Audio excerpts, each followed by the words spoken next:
메이저리그 최강 9번 김혜성.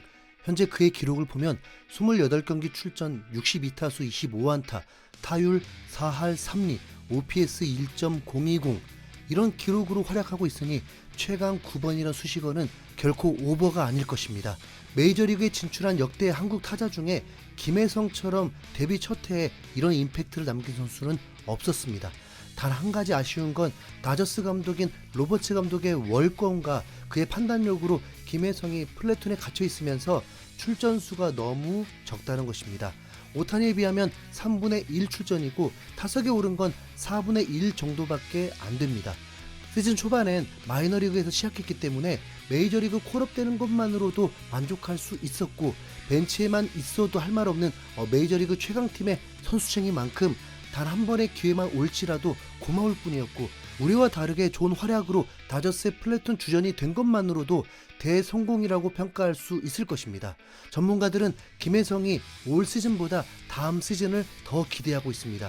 세대 교체를 해야 할 타자들이 즐비한데 그 타자들이 대부분 김혜성과 경쟁하는 포지션의 타자들이다 보니 출전 기회 정도가 아니라 주전이 될 확률이 매우 높다고 전망하고 있습니다. 실제로 로버츠 감독은 인터뷰를 통해서 미래적으로 김혜성이 매우 중요한 선수라는 걸 언급하기도 했습니다. 김혜성은 스스로 이런 최강팀에 소속되어 있다는 것만으로도 만족하고 있다고 밝힌 만큼 KBO 때와 다르게 불규칙한 출전이지만 컨디션 관리를 매우 잘해주고 있습니다. 김혜성이 더욱 대단한 건 메이저리그 진출하면서 코치진의 권유로 타격 폼도 바꾸고 이루수만이 아니라 중견수로도 출전하고 있는데도 이 변화들에 모두 완벽하게 적응하는 게 더욱 놀랍습니다. 전문가들과 현지 팬들은 대부분 로버츠 감독의 결단들이 문제가 있다면서 김혜성 편을 들어주고 있습니다. 그도 그럴 것이 김혜성은 강속구 투수들의 공들도 잘 받아치고 좌투수 상대로도 100% 안타를 치고 밀어치고 당겨치는 모든 게 되고 있기 때문입니다. 단 한 가지 더 지켜봐야 하는 건 변화구 대처 능력, 특히 커브의 약점이 살짝 보입니다. 로버츠 감독은 김혜성의 강속구 대처에 아직은 신뢰를 하지 못하고 있습니다.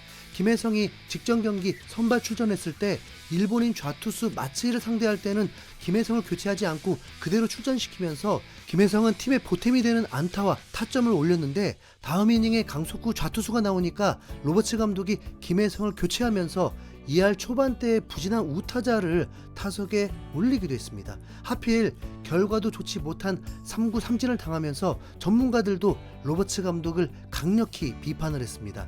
다저스는 올해도 강력한 월드시리즈 우승 후보인데 현재 지구에서 아슬아슬 1위를 지키고 있습니다. 6할 승률도 무너진 상황이고 최근 10경기에서 5할 승률이 되지 못합니다. 그 이유는 딱 하나입니다. 선발 투수진이 부상자 속출로 붕괴가 되었고 강력한 불펜진들도 부상자가 속출했습니다. 그러다 보니 투수 부족 사태가 일어났고 보유한 투수 자원들은 무리를 할 수밖에 없으면서 평균 자책점이 기억으로는 류현진이 다저스에 몸담고 있었던 이후에 가장 안 좋은 상황입니다. 팀 평균 자책점이 4.20입니다. 그럼에도 1위를 달리고 있는 건 오로지 타격의 힘입니다. 이정우가 소속된 샌프란시스코 자이언츠와 샌디에고의 게임차가 거의 나지 않을 정도로 박빙인 상황. 오타니는 선발 투수들이 돌아올 때까지 버틸 수밖에 없다고 했습니다. 다저스는 현재 라이벌 샌디에고와의 3연전을 치르고 있는데 첫 번째 경기에서는 정말 흥미로운 타격전으로 5회까지 양팀 6득점이었는데 10회 연장에서 다저스가 집중력을 발휘하면서 재역전승을 거뒀고 2차전에서는 예상과 다르게 속수무책 콜드게임급으로 1대11로 대패를 해버리고 말았습니다. 하필 이 경기에 샌디에고 투수가 우투수였는데도 김혜성을 선발 출전시키지 않았고 결과도 최악이었습니다. 이 라이벌전에 위닝 시리즈를 만든다는 건 매우 중요했고 이 경기에 김혜성이 2루수 9번 타자로 선발 출전하게 되었습니다. 9번 타자로서의 아쉬움은 딱 한 가지입니다. 한 경기에 돌아오는 타수가 적다는 것이죠. 로버츠 감독이 언제든 교체할 준비까지 하다 보니까 2번 아니면 3번이라고 보면 됩니다. 김혜성은 3회가 되어서야 타석에 오를 수 있었습니다. 그 최강 타선이라고 하는 오타니, 무키베츠, 프리먼 등등의 타자들이 샌디에고 투수에게 속수무책으로 당하면서 점수를 내지 못하고 있었기 때문입니다. 오히려 샌디에고가 먼저 선취점을 기록한 상황에서 김혜성이 3회 초 선두 타자로 섰습니다. 8경기 타율이 4할 7푼 5리라는 거. 김혜성은 초구에 번트 모션을 취하면서 상대 투수를 살짝 당황하게 만들었습니다. 2구째 94마일 패스트볼에는 파울로 응수. 김혜성이 출루를 하면 매우 곤란하기 때문에 상대 투수는 신경을 쓸 수밖에 없었습니다. 김혜성의 스피드는 메이저리그 10% 안에 들기 때문에 단타 하나만으로도 안타를 만들 수 있고, 출루한 순간 2루 도루도 100% 성공입니다.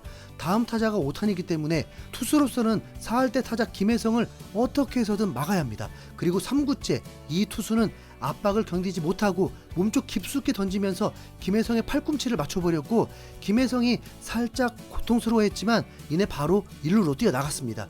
김혜성은 온몸이 근육질이기 때문에 뼈에 맞지 않는 이상 큰 문제는 없습니다. 노아웃에 선두타자가 출루를 했음에도 다저스는 물타선으로 변하면서 김혜성을 홈으로 불러들이지 못했습니다. 0대1로 끌려가던 다저스는 5회에 의외로 김혜성과 경쟁하고 있는 콤포토가 홈런을 쳐버리면서 1대1 박빙의 상황으로 진행되었습니다. 그 다음 타석이 김혜성이고, 샌디에이고 이 투수가 좌타자에게 약한 만큼 안타 한 방을 기대해봤지만 김혜성에게 변화구 위주로 승부를 하면서 김혜성은 계속 파울로 응수했고, 6구째에 타격한 공이 2루수 정면으로 가면서 아웃이 되고 말았습니다. 다저스는 6회에 빅이닝을 만들었습니다. 최근 부진한 에르난데스가 3점 홈런을 쳐버리면서 분위기를 바꿔버렸습니다. 이후에도 다저스 타선이 연속 안타가 터지면서 김혜성까지도 돌아올 수 있는 기회였는데 8번 콤포토가 3아웃의 주인공이 되면서 김혜성은 7회에 나올 수도 있고 교체가 될 수도 있는 상황입니다. 샌디에이고에서 좌투수를 내보낼 수도 있고, 하필 6회 말에 김혜성이 뼈아픈 송구 실책이 나오면서 불안감도 줬다 보니까 로버츠 감독이 원치 않는 결정을 할 수도 있습니다. 로버츠 감독은 김혜성에게 기회를 주었습니다. 좌투수 마츠히를 올렸는데도 김혜성을 교체하지 않았습니다. 이미 이틀 전에 마츠히를 상대로 안타를 치기도 했고, 수비 실책 때문에 위축될 수도 있었기 때문에 교체까지 한다는 건 선수의 사기에 문제가 될 수 있었죠. 하지만 김혜성은 기대에 보답하지 못하고 중견수 플라이볼로 아웃이 되고 말았습니다. 초구부터 오심으로 스트라이크 나오면서 불리하기 시작했죠. 하지만 이후에 잘 대응하면서 중견수 정면으로 가는 타구였습니다. 별 볼 일 없는 타석 같았지만 이후에 오타니가 무기력한 삼진, 프리명까지 속수무책으로 삼진 당하는 걸 보니까 김혜성의 타격감이 확실히 좋다는 걸 새삼 느낄 수 있었습니다. 비록 김혜성이 2타수 무안타로 팀의 보탬은 되지 못했지만 다저스는 이 경기를 잡으면서 1위를 굳건히 지켰습니다. 다저스의 승리가 좋다는 건 아니고요. 김혜성의 실책이 가리워진 게 다행이란 것 뿐입니다. 우선은 이정우의 소속팀 샌프란시스코 자이언츠를 더 응원하고 있으니까요. 김혜성은 신인 선수가 아닙니다. 한국에서 8년 동안 활약한 선수입니다. 그렇기 때문에 충분히 극복할 수 있을 것입니다. 아시잖아요. 야구가 매일 안타 칠 수 없다는 거. 다저스는 이제 샌프란시스코 자이언츠를 만나면서 드디어 이정우 대 김혜성의 빅매치를 볼 수 있게 되었습니다. 기대되지 않습니까? 미리 미안하다 김혜성.